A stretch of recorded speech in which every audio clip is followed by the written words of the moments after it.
Hello friends, ఎలా ఉన్నారండి అందరూ? నేను చాలా బాగున్నాను. మీరందరూ ఎలా ఉన్నారో కామెంట్ సెక్షన్లో కామెంట్ చేయండి.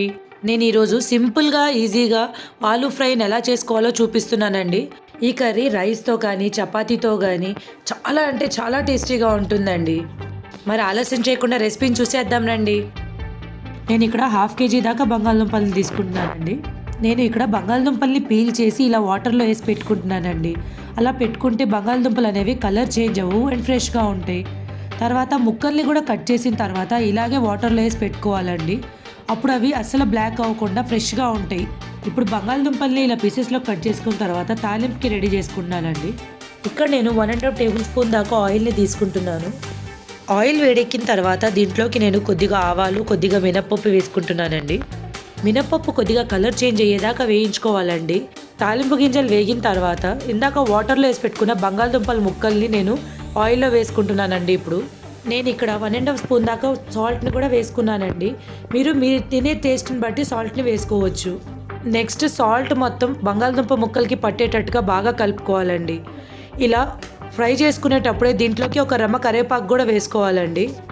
వీటన్నిటిని 2-3 నిమిషాలు బాగా వేయించుకోవాలండి. మూత పెట్టకుండా మీరు లో నుంచి మీడియం ఫ్లేమ్ మీద పెట్టుకొని బాగా ఫ్రై చేసుకోవాలండి. నెక్స్ట్ ఒక 3 మినిట్స్ తర్వాత కర్రీ మీద మూత పెట్టేసి లో ఫ్లేమ్ మీద బాగా బంగాళదుంపల్ని మగ్గించుకోవాలండి. ఇంకా బంగాళదుంపల్ని మగ్గించుకునేటప్పుడు కూడా మూత తీసి మధ్య మధ్యలో ఇలా కలుపుకుంటూ ఉండాలండి కర్రీని, లేదంటే అడుగంటుకుంటుంది. బంగాళదుంపలు మగ్గే లోపల మనం నెక్స్ట్ ఐటెంని రెడీ చేసుకుందాం రండి. ఇక్కడ నేను మసాలా కోసం ఒక 1/2 టీ స్పూన్ పసుపు, 1.5 టీ స్పూన్ కారం, మీరు తినే కారాన్ని బట్టి తీసుకోవచ్చండి. ఇక్కడ 1/2 టేబుల్ స్పూన్ ధనియాల పొడి, ఒక 1/2 టేబుల్ స్పూన్ జీలకర్ర పొడి, పొట్టు వలుసుకున్న చిన్నులపాయలు ఒక 5-6, నెక్స్ట్ ఇంకా 4-5 మిరియాలు, ఇంకా లాస్ట్లో ఇవన్నీ వేసుకున్న తర్వాత ఒక 1/2 కప్పు దాకా వాటర్ వేసుకొని బాగా పేస్ట్ లాగా చేసుకోవాలండి. ఇదిగోండి, ఈ కన్సిస్టెన్సీలోకి వచ్చేదాకా గ్రైండ్ చేసుకోవాలండి. అవసరమైతే కొద్దిగా వాటర్ వేసుకొని ఈ కన్సిస్టెన్సీ తెచ్చుకోవచ్చు. ఇప్పుడు ఇక్కడ బంగాళదుంపలు కూడా బాగా ఉడికిపోయినాయండి. ఇప్పుడు దీంట్లోకి ఆ పేస్ట్ని వేసేసుకొని బాగా కలుపుకోవాలండి. అన్ని ముక్కలకి పట్టేటట్టుగా మసాలా మొత్తం కలుపుకోవాలి. ఇలా బాగా కలుపుకున్న తర్వాత కర్రీని ఇంకొక 5 మినిట్స్ ఇలాగే ఉడకనివ్వాలండి. ఎందుకంటే మసాలాలన్నీ పచ్చియే కదండి మనం వేసుకుంది.